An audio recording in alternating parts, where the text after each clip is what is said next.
Le développement durable souhaite répondre aux besoins du présent sans compromettre les besoins des générations futures.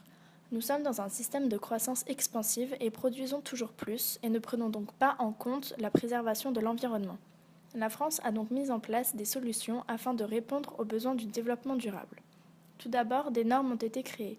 Cette solution est facile à mettre en place et permet de limiter les pollutions dangereuses à court terme aux effets irréversibles. De plus, un système de taxation est mis en place, comme la taxe carbone ou les bonus-malus en 2008. Cette solution permet une hausse des dépenses des pouvoirs publics. Enfin, en 1997, lors du protocole de Kyoto, le marché des droits à polluer est suggéré. Le principe est de fixer un montant maximum d'émissions de CO2 que peuvent émettre les entreprises.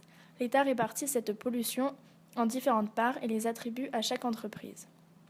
Or, toutes ces solutions connaissent des limites. En effet, les règles sont bien trop souvent détournées, la mise en place internationale est difficile et les ménages connaissent une baisse de leur pouvoir d'achat à cause des taxes. Quant au droit à polluer, le contrôle est trop limité. C'est pourquoi on peut se demander quelles sont les solutions possibles afin d'améliorer la politique climatique française. Afin de répondre à cette problématique, nous nous baserons sur les solutions mises en place dans les autres pays ayant fait pour la plupart leurs preuves. La première solution serait de s'inspirer de la Finlande. En effet, c'est un des pays les plus investis écologiquement, c'est pour cela que ce pays pourrait apporter de réels atouts à la France concernant le développement durable.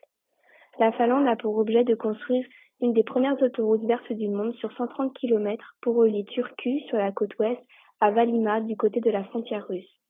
En effet, ce projet intégrerait des stations-service avec de l'électricité et du biocarburant produits avec les ressources et les déchets locaux. En effet, n'existant aucune autoroute verte au monde, l'objectif de ce projet est de créer de toutes pièces une autoroute écologique qui pourrait donner l'exemple aux autres pays et pourrait être réalisée à l'international. Le cœur du projet est d'utiliser les déchets produits dans les zones traversées pour produire de l'éthanol et utiliser au mieux les ressources de chaque région pour pouvoir produire sur place de l'énergie qui, en toute logique, serait nécessaire aux véhicules qui emprunteront cette autoroute. De plus, la création de ce projet entraînerait l'installation de pompes géothermiques, mais aussi la mise en place d'une diffusion de l'information pour les usagers qui les renseignerait sur leur niveau d'émission et l'impact qu'ils génèrent ou enfin l'amélioration de l'éclairage avec une diminution de celle-ci en fonction des conditions climatiques. Par ailleurs, sur le long terme, l'objectif serait de rendre tous les déplacements motorisés neutres en termes d'émissions de carbone en développant ce type d'autoroute dans toutes les zones géographiques du monde. En somme, ce projet permettrait de réduire les émissions liées à la pollution des voitures et ainsi de réduire le réchauffement climatique. Cette solution pourrait être intéressante pour la France car elle apporterait de réelles opportunités. En effet, elle permettrait de réduire ses émissions de CO2. Il faut savoir que la France, en 2009, avec son secteur des transports routiers, émettait déjà environ 117 millions de tonnes de CO2. La seconde solution pour améliorer la politique climatique française serait de créer des villes vertes comme en Suède. Dans les villes où la population est très concentrée, la pollution est forte et cela a de nombreuses conséquences sur le climat. C'est pourquoi, depuis quelques années, quelques pays tentent de trouver des solutions afin de réduire la pollution et ses impacts sur l'environnement. L'une d'entre elles est de créer ce que l'on appelle des villes vertes. Le concept de ces villes est de développer des aménagements écologiques afin d'améliorer la qualité de l'environnement et renforcer le rôle que jouent ces zones dans la croissance, la qualité de vie et également dans la compétitivité nationale. L'un des pays fortement reconnus pour son engagement dans le développement durable est la Suède, et celle-ci a d'ailleurs mis en place une ville verte, Växjö, considérée comme la ville la plus verte d'Europe. Située en bordure des forêts, cette ville se chauffe grâce à la mousse et aux pommes de pin, et les transports en commun utilisent des déchets alimentaires comme carburant. La ville suédoise s'est lancée un grand défi dans les années 70, celui de devenir indépendante en matière d'énergie fossile en utilisant la biomasse. Pour cela, elle a créé une chaudière centrale alimentée par les déchets de son industrie forestière, qui alimente ainsi en chauffage 90% des logements de la ville et fournit 40% de l'électricité. De plus, elle délivre de l'eau chaude à l'ensemble des maisons. Elle produit également du biogaz en recyclant les déchets de ses habitants. Aussi, niveau transport en commun, les bus roulent au biogaz d'origine locale, produit en recyclant des déchets alimentaires et ceux des égouts. La ville tente également d'inciter ses habitants à privilégier la marche, le vélo ou encore le bus pour les plus grandes distances. La collecte des déchets organiques organisée par la mairie a remporté l'adhésion de 60% des foyers, le tout en échange d'une diminution de la taxe d'ordures ménagères. La municipalité encourage la conversion de terres agricoles en culture biologique et la réduction de la consommation de papier.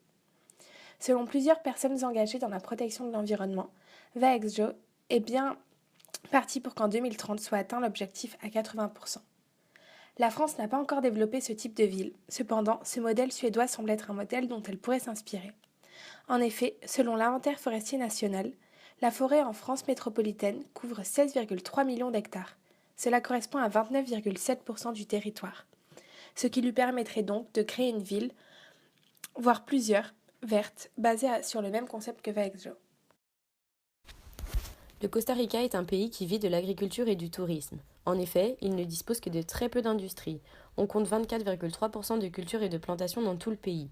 C'est un pays très touristique qui a su développer le tourisme vert et solidaire.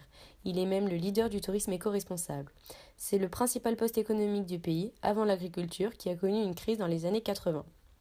Le Costa Rica agit en accord avec l'environnement en se servant de ses ressources pour développer son économie.